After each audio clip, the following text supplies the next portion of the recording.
우리 모두는 행복한 삶을 살기를 원하죠. 여러분, 행복해지려고 하면 여러분, 불행의 조건이 하나도 없으면 여러분, 우리 인생은 행복해지는 걸까요? 여러분, 어때요? 내 인생에 내가 행복한 삶을 살기를 원하는데 불행의 조건이 없어지면 정말 우리는 그때 비로소 행복한 사람이 되는 걸까요? 그렇지 않다는 거예요. 여러분, 우리가 살아가는 동안에 늘 그렇습니다. 행복의 조건이 50%고요. 불행의 조건이 50%예요. 여러분, 우리가 인생의 어떤 극단적인 상황이 아닌 이상 항상 우리의 인생에는 불행이 50%, 행복이 50%, 평행선을 향해서 달려갑니다. 우리의 인생의 저울은 이렇게 불행의 조건과 행복의 조건을 가지고 가면서 엎치락 뒤치락 하면서 인생을 살아가는 거죠. 그래서 그 어떤 일에도 완전히 얻는 것도 있지만요, 완전히 잃는 것도 없어요. 그런데 여러분이 불행하다는 조건을 1%만 생각을 해도 불행이 51%가 되고 행복이 49%가 되면서 우리의 삶이, 우리의 생각이 불행의 삶으로 기울어지게 되죠. 그런데 여러분, 이와 반대로 행복한 쪽으로, 그래 내가 힘들고 어렵지만 주님이 나와 함께 하시지, 주님이 나를 기억하시지, 주님이 나를 아시지, 주님이 나를 도와주시지. 여러분, 행복한 쪽으로 1%만 더 생각하시면 불행이 몇 프로가 될까요? 불행이 49%가 되고요, 행복이 51%가 되면서 우리의 삶이 행복한 쪽으로 기울어지게 된다는 사실을 여러분 꼭 기억할 수 있기를 바랍니다.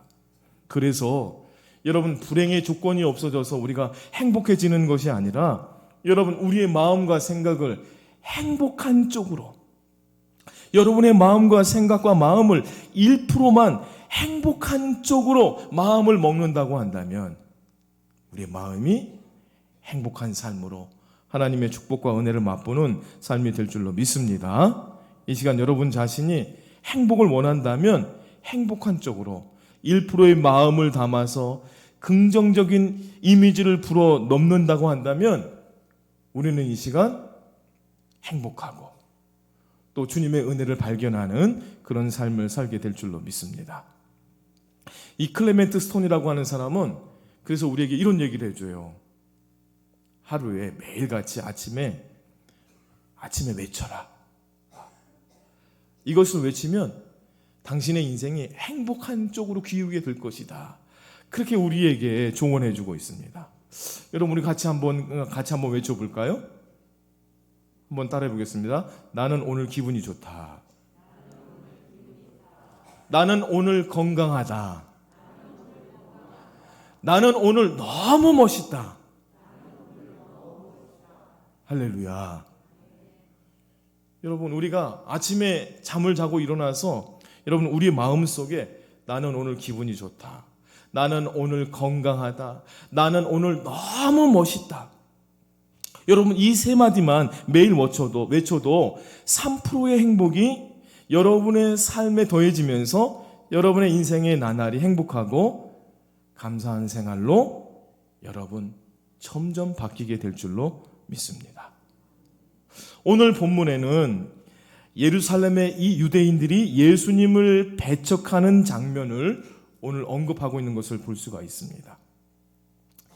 여러분, 예수님은 배척을 당하실 분이 아니신데 저 남쪽에 있는 예루살렘 유대인들이 예수님을 배척하고 죽일 것을 공모하고 있었어요.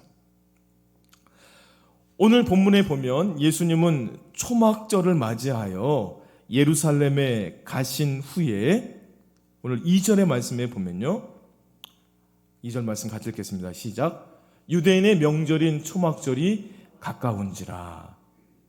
초막절에 예수님이 이 갈릴리에 머물게 되시고요, 그리고 오늘 본문 이후의 말씀에 보면 예수님이 비밀리에 유대 예루살렘에 가시게 되죠. 그리고 예수님은 그로부터 6개월이 지난 후에 6월절에 예수님은 그 십자가 위에서 달리시게 되는데 6개월 전 초막절을 맞이할 때 오늘 예수님의 이 삶의 상황이 오늘 본문 속에 그려지고 있습니다.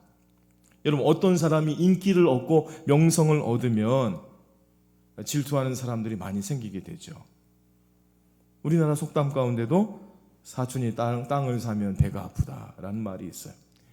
이것은 인간이 가지고 있는, 죄악된 인간이 가지고 있는 그 본연의 심성을 보여주는 속담이 아닐 수가 없습니다.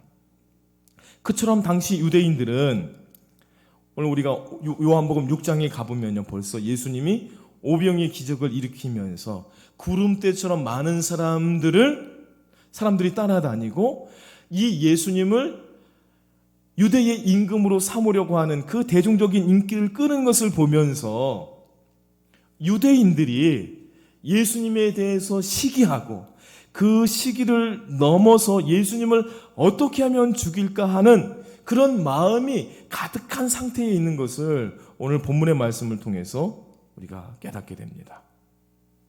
그러자 예수님이 갈릴리에 후퇴하게 계셨어요.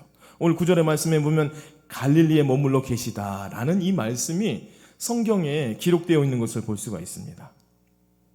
여러분, 이 믿음이라고 하는 것은 반드시 무조건적으로 전진, 내가 믿습니다, 무조건 전진하는 것만이 믿음이 아니라고 하는 것이죠. 여러분, 믿음은 때를 알고 전진하는 것이 믿음인 줄로 믿습니다. 할렐루야. 한번 따라 보겠습니다. 때를 알고 전진하는 것이 믿음입니다. 내가 믿음이 있노라 하고 계속 앞으로만 전진하는 건, 여러분, 이것이 믿음이 아니라는 거예요. 뭐를 알아야 돼요? 때를 알아야 돼요. 오늘 이 때에 대한 말씀을 우리 성도님과 같이 나누려고 합니다. 그러므로 때로는 후퇴도 필요한 거예요. 자기의 때와 자기의 뜻이 아닌 하나님의 때와 여러분 하나님의 뜻에 대한 여러분들 그런 열린 시각이 열려지길 원합니다. 할렐루야. 이 시간에 여러분 하나님의 때를 아는, 하나님의 뜻을 발견하는 저와 여러분들이 되길 원해요. 여러분, 지금이 하나님의 때인가요?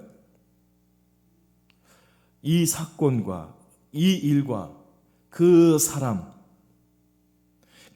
향한 내 행동은 정말 지금이 하나님의 때인가? 이런 묻는 태도가 필요한 거죠.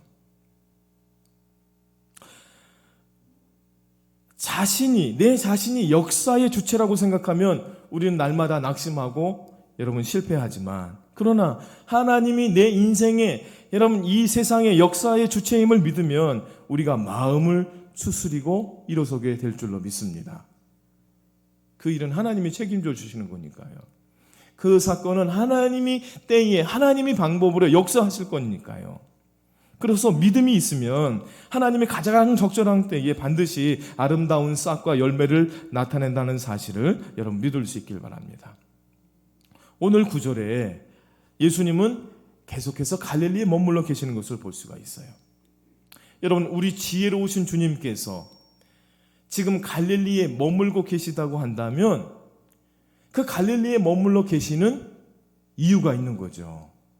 그냥 머물러 계신 것이 아닌 거예요. 여러분, 오늘 본문의 예수님의 모습을 보면 인간적으로 당시의 서울이라고 일컬어지는 저 유대 예루살렘, 남쪽 그 유대 예루살렘에 가서 활동하는 것이 훨씬 낫습니다. 근데 지금 예수님이 어디에 머물러 있어요? 9절 말씀 보여주세요. 지금 예수님 어디에 머물러 있어요? 북쪽에 있는 갈릴리에 머물러 있는 거예요.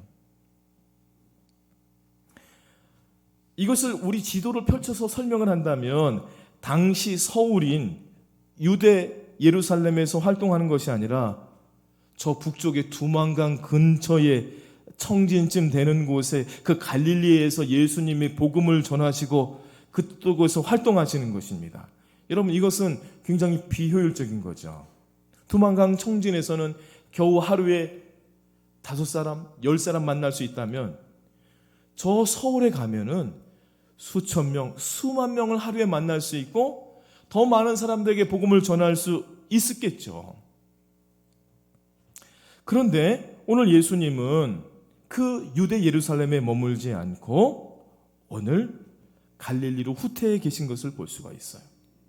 이런 모습을 보면서 예수님의 제자들, 형제들조차도 예수님 그 초막절에 그 유대 예루살렘의 수만 명 사람들이, 수백만 명 사람들이 거기에 모이니까 그 유대 예루살렘으로 내려가시죠 라고 이렇게 말하는 것을 볼 수가 있어요.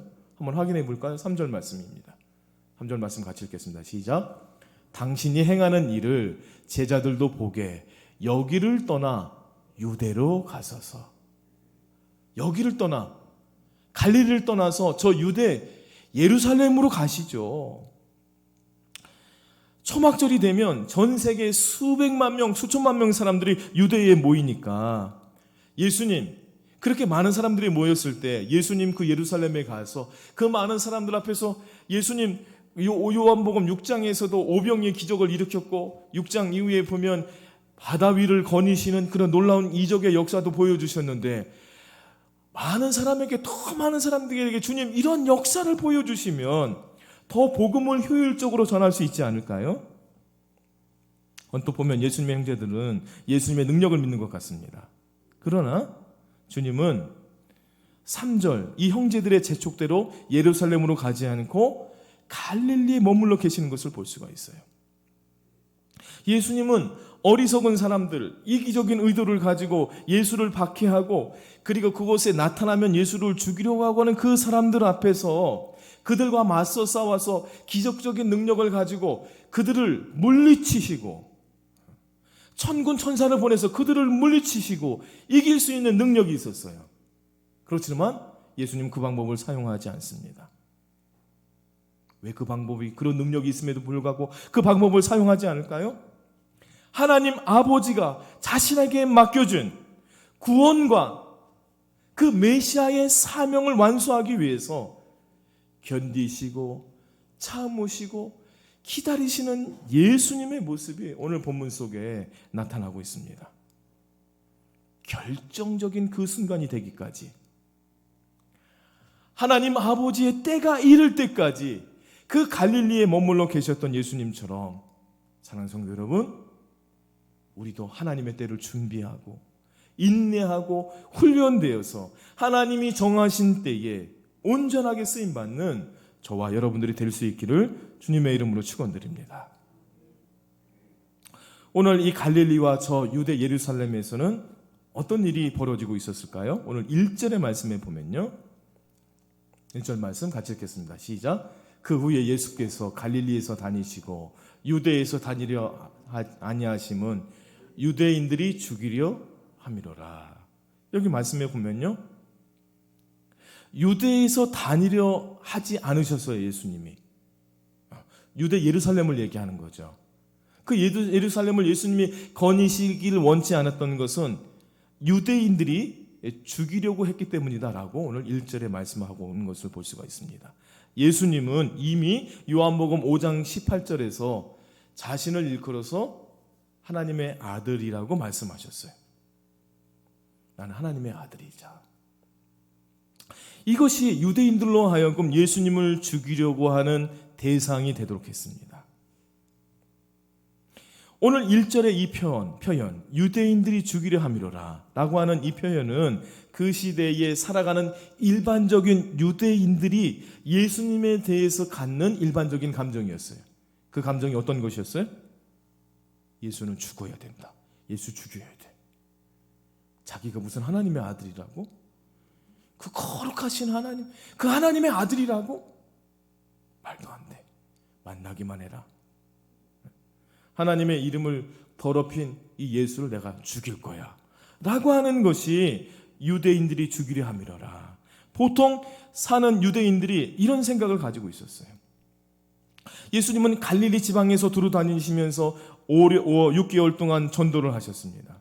이 유대인들의 핍박을 피하기 위해서 예루살렘으로 내려가지 않은 것은 유대인들의 박해와 고난이 두려워서가 아니라, 아직은 십자가의 때가 아니라 전도하실 때임을 아시고 그 갈릴리에 내려가시기를 자중하신 거죠. 여러분, 이 초막절은 7월 15일부터 8일 동안 계속되는 절기입니다. 여러분, 이 유대인들의 3대 절기는 초막절과 유월절과 오순절인데요, 이 절기는 출애굽 광야에서 생활했던 것을 기념하기 위해서 유대인들이 광야로 야외로 나가서 거기에 장막과 초막을 치고 그리고 그곳에 머물면서 여러 가지 예배와 의식을 지키게 됩니다. 그리고 이 절기가 마지막 때에는 추수절이기 때문에 집으로 귀가해서 하나님께 추수감사절, 곡식을 하나님께 바치면서 감사를 드리게 되는 거죠. 그래서 하나님 애굽에서 나오게 하신 것을 하나님 감사드리고 또 한 해에 이렇게 농사를 잘 짓게 된 것을 하나님 앞에 감사합니다 해서 그 기쁨으로 하나님께 감사하는 그 절기가 바로 초막절입니다. 이렇게 기쁜 절기에 유대인들은 지금 뭘 하려고 하고 있어요? 예수님을 죽이려고 하는 것을 볼 수가 있어요.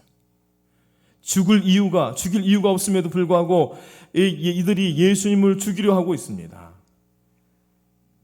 여러분, 복음과 믿음은 죽음보다 강하고 중요한 것이죠. 여러분, 이것이 신앙이고 믿음입니다. 그러나 아무 때나 고난을 당하거나 죽는 것이 아니라 죽어야 하는 그 순간에 죽어야 되는 거예요. 여러분, 예수님의 죽음은 아무 때나 죽는 믿음이 아니라 하나님이 죽으라고 하는 그 순간에 죽어야 되는 그런 죽음이었어요. 예수님은 죽지 않아야 되는 순간을 피하기 위해서 지금 이유를 가지고 갈릴리에 머물러 계신 거죠. 하나님이 말씀하신 이 십자가 인류 구속의 사역을 완성하기 위해서 죽음을 피해서 죽음을 예비하고 계신 거죠. 오늘 본문에 보면 예수님 가까이 곁에 있지만 예수님 믿지 않는 예수님의 형제들이 오늘 본문 속에 나오는 것을 볼 수가 있습니다. 3절부터 5절까지의 말씀인데요. 우리 같이 말씀을 읽겠습니다. 시작. 그 형제들이 예수께 이르되 당신이 행하는 일을 제자들도 보게 여기를 떠나 유대로 가소서. 스스로 나타나기를 구하면서 묻혀서 일하는 사람이 없나니 이 일을 행하려 하거든 자신을 세상에 나타내소서 하니 이는 그 형제들까지도 예수를 믿지 아니함이로라. 예수님의 동생들이 오늘 3절과 4절의 말을 우리가 오늘 이 말씀을 우리가 말로 쉽게 해석하면 이런 말이에요. 형님의 능력이 그렇게 많은데 그 형님의 능력을 서울 그 많은 사람들, 서울의 많은 그 사람들이 봐야 되지 않겠습니까? 그 뜻을 이루려고 하면 이 신의주, 이 촌동네에서 그 능력을 나타내지 말고 서울에 가셔서 형님의 능력을 좀 보여주세요 라고 이렇게 예수님의 형제들이 그 형님의 능력을 보여달라고 그렇게 간청하고 있는 거죠. 여러분, 물론 일리가 있는 말처럼 보입니다. 유대 예루살렘의 초막절이 되면 수십만 명의 사람들이 그곳에 모이니까요. 예수님의 능력을 나타나기에 얼마나 좋은 기회입니까? 언뜻 보면 이 예수님의 형제들이 예수님의 능력을 믿는 것 같지만 그러나 그것은 겉으로만 믿는 것이었지 믿지 않는 것이었어요. 왜 그럴까요?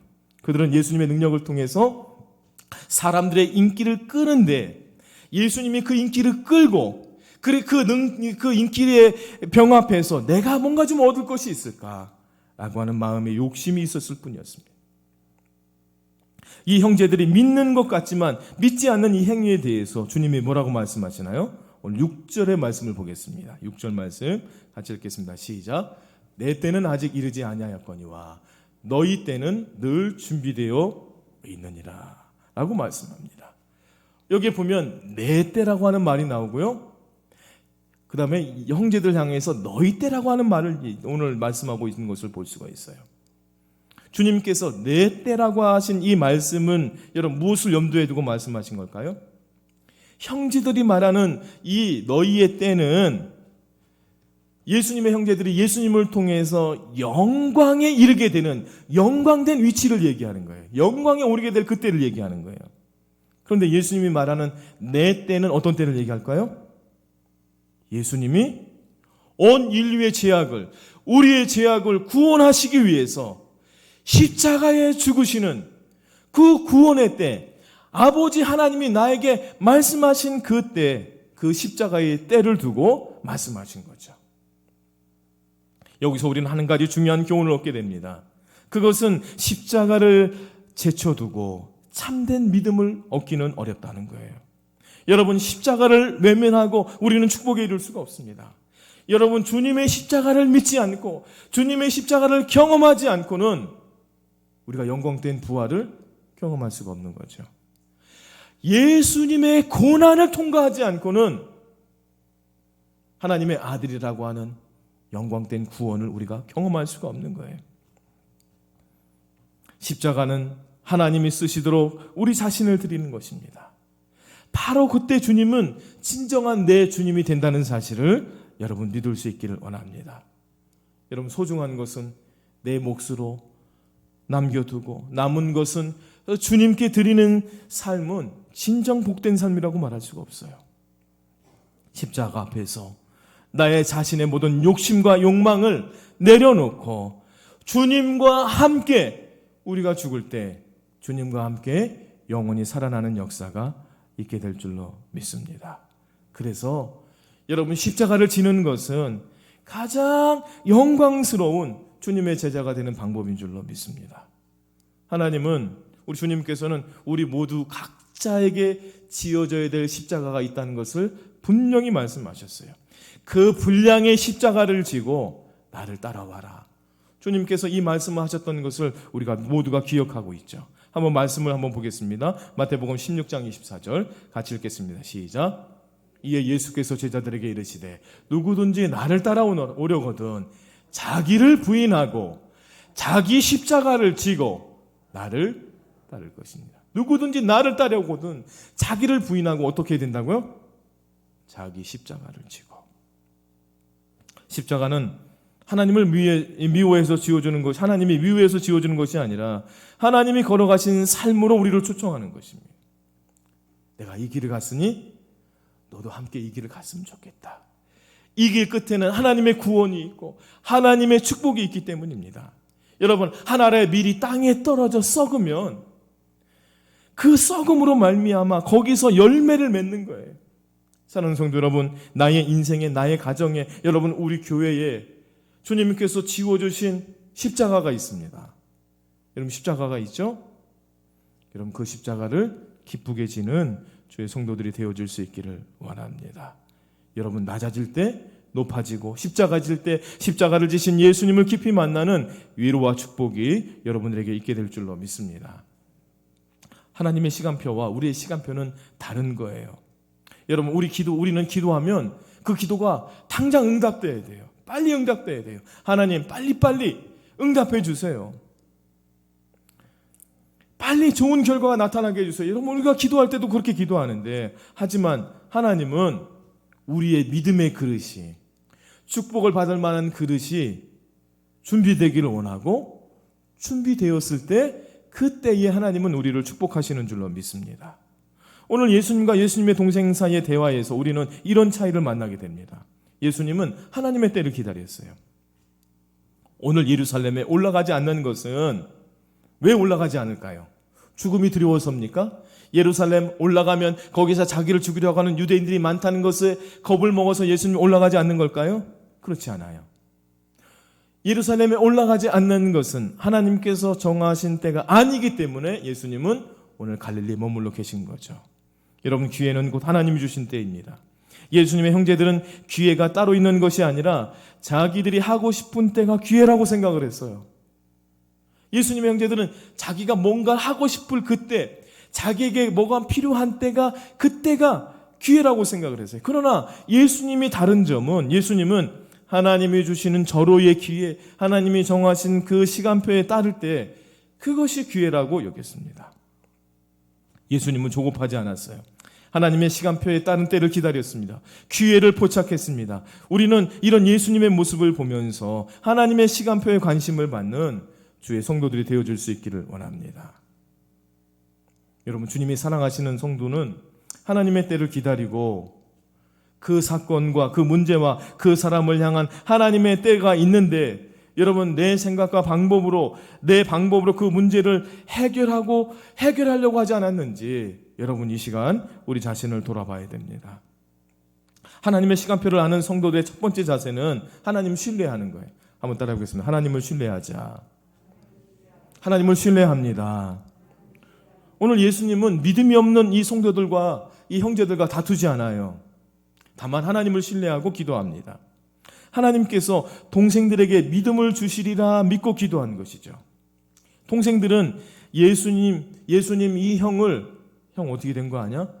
미쳤다고 그렇게 말한 적도 있었어요. 그렇게 생각한 적도 있었어요. 그러나 예수님은 그 순간에 참고 기다립니다. 하나님께서 하나님의 때가 되면 그들을 인도하시고 그들을 변화시킬 줄로 믿었기 때문이죠. 사도행전을 보면 이 예수님의 믿음처럼 예수님이 부활하시고 승천하신 후에 예수님의 오늘 본문 속에 나오는 이 예수님의 동생들이 초대교회의 훌륭한 교회 지도자들이 되는 것을 볼 수가 있습니다.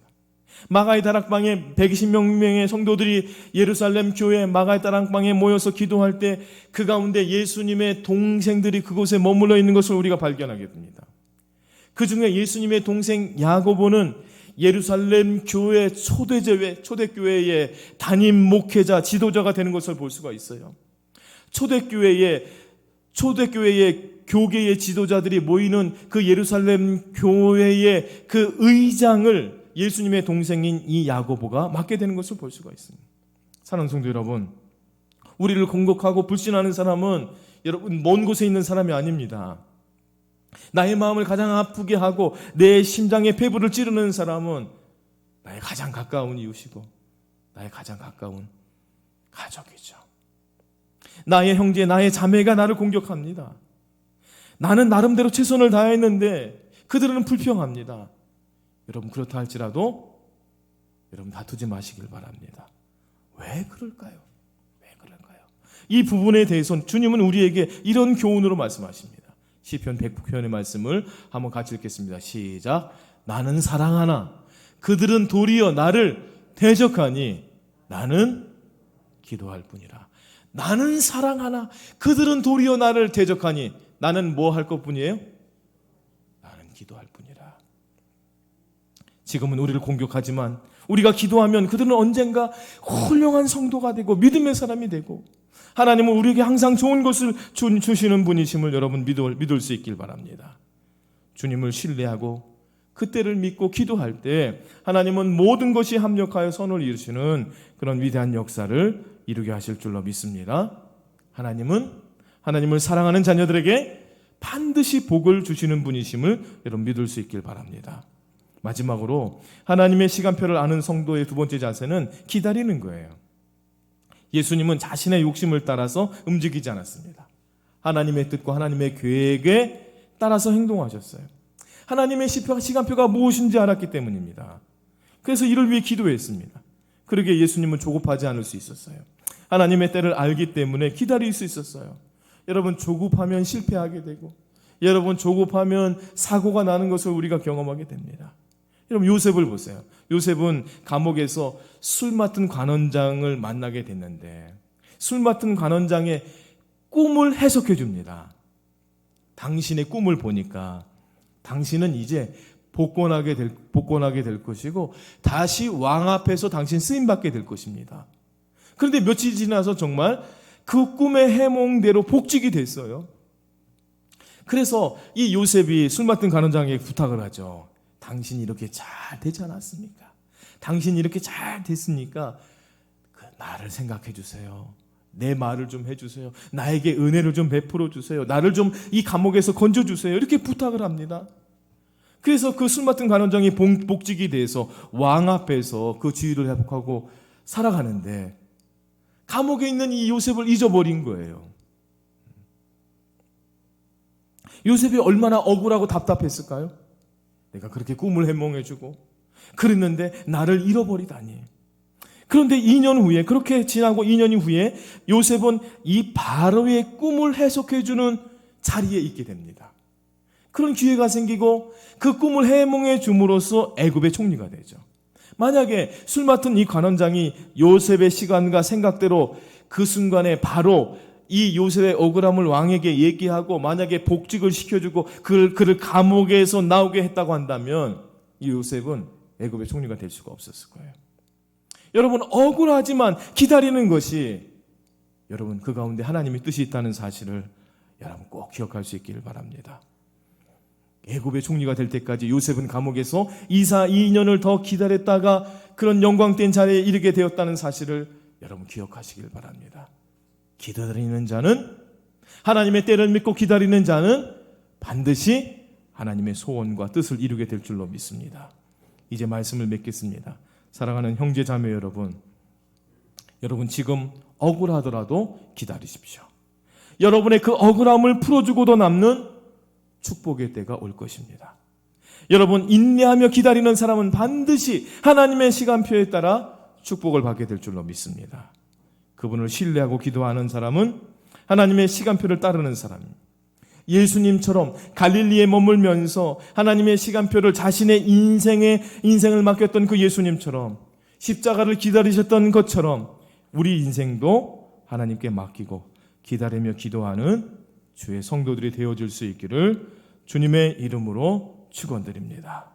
기도하겠습니다. 하나님 아버지, 오늘 하나님 겸손한 마음으로 주님의 말씀을 듣습니다. 예수님께서 갈릴리에 머무르시면서 하나님의 때와 하나님의 시간을 기다렸던 것처럼 하나님, 우리의 삶에 억울함과 속상한 일이 있다 할지라도 기도하고 기다리며 하나님의 때를 기다릴 수 있는 저희들 되게 하여 주시옵소서. 반드시 하나님의 시간표에 따라 하나님이 축복하시고 변화시키시고 새롭게 하여 주실 줄로 믿습니다. 우리 인생도 하나님께 맡기며 기다리고 기도하는 주의 성도들 다 되게 하여 주옵소서. 예수 그리스도의 이름으로 기도하옵나이다.